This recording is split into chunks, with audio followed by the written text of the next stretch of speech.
Hello friends, welcome to flavours and delicacies.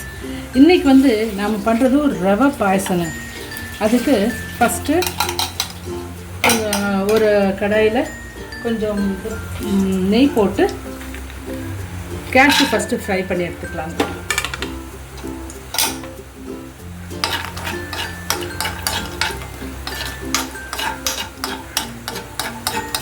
ரவை பாயசம் ரொம்ப easiest பாயசங்க.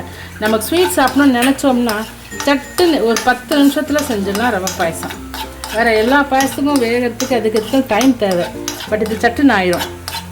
So இன்றைக்கி வந்து எங்களுக்கு வந்து ஒரு மஷ்ரூம் பிரியாணி இன்றைக்கி லஞ்சுக்கு. ஸோ அதுக்கு காம்போவாக ஒரு பாயசம் வேணும்னு சொன்னாங்க. ஸோ பெட்டர் சீக்கிரமாக செய்யக்கூடிய ஒரு பாயசம் இந்த ரவை பாயசம். அதனால் இந்த ரவை பாயசத்துக்கு நாங்கள் ஆப்ட் பண்ணோம் செய்கிறோங்க.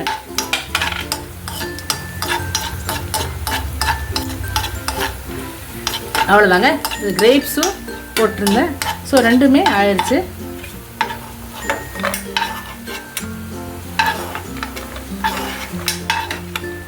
இது எடுத்துடலாங்க.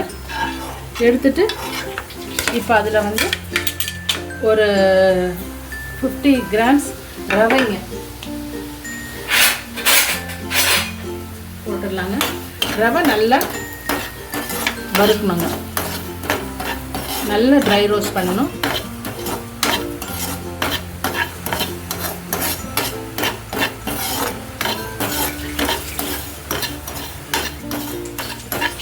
ஸோ நல்லா ரொம்ப ஒன்றும் ப்ரௌன் ஆகணுன்ட்டு இல்லை, லைட்டாக ஒரு அந்த ஒரு வாசனை வரும், நல்லா வறுத்த வாசனை, அது வந்துட்டால் போதும்.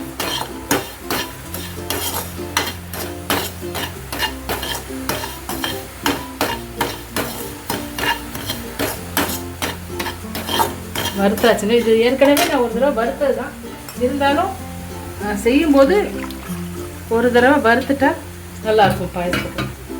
இப்போ இதுக்கு தண்ணி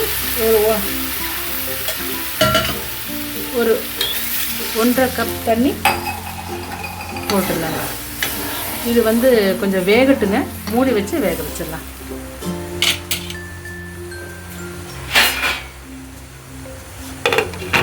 இது வேகட்டுங்க.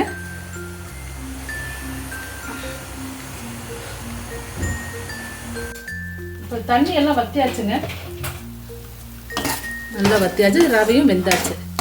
இப்போ இதில் வந்து பால் ஊற்றிக்கலாங்க. இப்போ இதில் வந்து பால் ஊற்றிக்கலாங்க. பால் 2 டம்ளருங்க.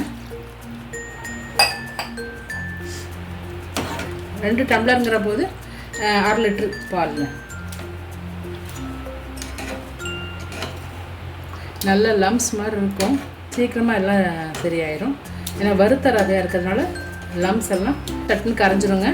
ஏன்னா நல்லா ரவையை 2 தடவை வறுத்துருக்கோம், முன்னாடியும் வறுத்துருக்கோம், செய்யும் போதும் வறுத்ததுனால சட்டுன்னு கரைஞ்சிரும். நல்லா கொதி வரட்டுங்க. இப்போ இதுக்கு வந்து சுகர் சேர்த்துக்கலாங்க. இதில் ஒரு 3/4 கப் அது போதும். சுகர் சேர்த்தாச்சு. சுகர் கரைஞ்சதுக்கப்புறம் இந்த ஏலக்காவும் போட்டு கொஞ்சம் ஒரு சின்ன பிஞ்சு குங்குமப்பூவும் போட்டுக்கலாங்க. இது வந்து நல்லா கலர் கொடுக்கும், நல்லா போட்டதையும் நல்ல மணமாக இருக்குங்க. சாரப்பருப்பு இருந்து அது கூட போடலாம், இப்போ இல்லை, அதனால் அது நான் போடலை. அது இருந்து அது ஒரு டீஸ்பூன் அதுவும் போட்டுக்கலாம். பார்த்திங்கன்னா நல்ல கலரே மாறிடுச்சு. நல்லா அந்த குங்குமப்பூ போட்டதுக்கு நல்லா இருக்குது, அந்த ஏலக்காய் போட்டதுக்கும் நல்ல மணமாக இருக்குது. அவ்வளோதாங்க, பாயசம் முடிஞ்சிருச்சு வேலை. இது வந்து இனி சர்வ் பண்ணிடலாங்க.